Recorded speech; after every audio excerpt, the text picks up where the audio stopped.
Welcome back to HyperScale Workshop. My name is Brett Green. Tonight we're going to be returning to our Hasegawa 32nd scale Messerschmitt BF109 G6. I've made a New Year's resolution to finish this kit before the end of 2003. So tonight we're going to be adding a flat coat to what work we've done already. I've done a bit more work to the kit since last time we visited it. I thought that the nose, with its fairly pale grey and yellow areas at the front, looked a little bit flat and two-dimensional.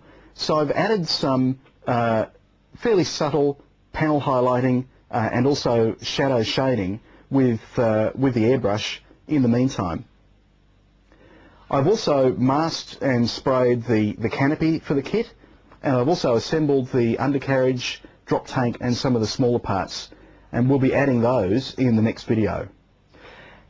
Before then though, we'll note that there are different levels of gloss on this model. So the blue tailband is quite glossy.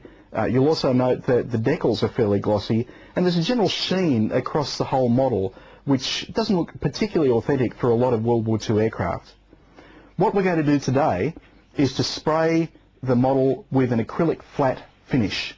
I'm going to be using Polly Scale Flat, but there are other brands and versions available as well. Enamel paint users just love Testa's Dull Coat, and in fact that was the very first flat finish that I used to use when I got back into modelling about 15 years ago. The Polly Scale acrylic range includes 3 clear coats. There's the flat clear that we'll be using today. There's also a satin finish when you don't want a dead flat finish to your paint job.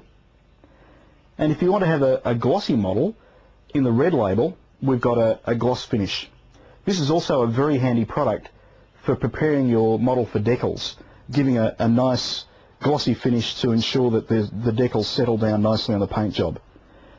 As usual, I'll be using the Testa's A470 airbrush to apply this clear coat today. If it's been a while since you've used a jar of paint, you might find that the lid is hard to remove. The paint sometimes dries in the thread and makes it hard to actually get the lid off.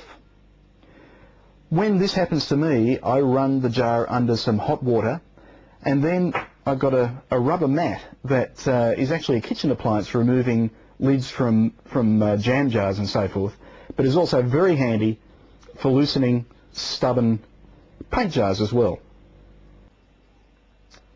Polly Scale flat, satin and gloss finishes can all be used straight from the bottle through the Aztec fine airbrush tip without any problem. But you can thin it if you want to, and we're going to do that today.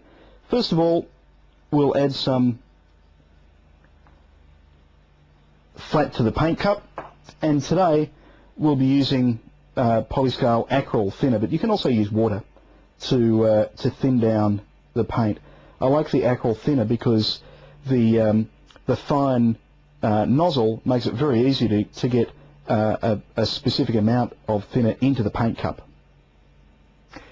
Before I actually commit paint to plastic, I like to check the consistency of the paint and the thinners, as well as the flow of the airbrush, on a piece of scrap plastic, or in this case an old notepad. I'm pretty happy with that, so let's actually start on the model. I like to start on the lower surfaces. We just have a fine dusting coat across the entire surface of the model. It really won't take very long. Thinner is better. You can always go back over and apply a second coat if you need to. And after really only a few minutes, our result is a nicely consistent, uniform flat finish on our model. No more glossy tailband, no more glossy decals. We have just the hint of a sheen on the model, which looks very authentic to my eye, and it really makes a big difference to the overall appearance of the finished kit.